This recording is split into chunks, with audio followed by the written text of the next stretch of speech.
না ভাই, আমার আবার মানুষের মতো ভাবেন না। ওই ঘরের ভিতরে না বসলি আপনি বাইরে বসেন, আপনার লে চা নাস্তার ব্যবস্থা করতেছি। এ গাদা শাকিল, বাইরে এক কাপ চা বানা লিয়াই তো। আচ্ছা আব্বা, তুমি 1 মিনিট দাঁড়াও, আমি নিয়ে আসতেছি।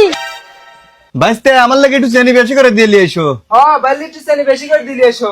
ভাই আপনাকে আসলে আমি যা ভাবছিলাম আপনি তা না, আপনার মন মানসিকতা খুবই ভালো। চা নাস্তা খাওয়াইতেছেন। ও কাকা, এই যে লান চা। বাবা এত বড় কাপে চা লিয়ে আইছে। যাই, আমি আবার চা বেশি খেতে ভালোবাসি। দুরু মিয়া ফাজলামি করেন নাকি? কও চা তো নাই। পানি যে হিট করবো, কারেন্ট কও। কাকা, মাথার উপরে যে ফ্যান ঘুরতেছে, বাতাস ভালোই লাগতেছে তো। বাতাস লাগবি তার মানে? ফ্যান কও। মাথার উপরে যে ফ্যান থাকবো, কারেন্ট কই তোর? ভাই ফোনটা একটু দেখেন তো, কি সমস্যা হয়েছে? দুরু ভাই, ফোন যে কাজ করবি, ফোনে তো চার্জই নাই। যান চার্জে লাগান। ফোন দিয়ে চার্জ দেবো, তা তোর কারেন্ট কই?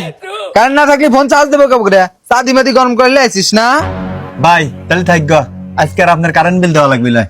আরে ভাই কোনে যান, বসেন দাঁড়ান। আপনার ভাবি মোরগ পোলাও আনতেছে, কারেন্ট নাই তাই কি হয়েছে? আমার এসি রুম আছে, এসি রুমের মধ্যে বসেন না, বসেন দাঁড়ান। না ভাই, ওই যে হলো কি, আমার এসি রুম লাগবে না। আরে কোন দাঁড়ান, বসেন।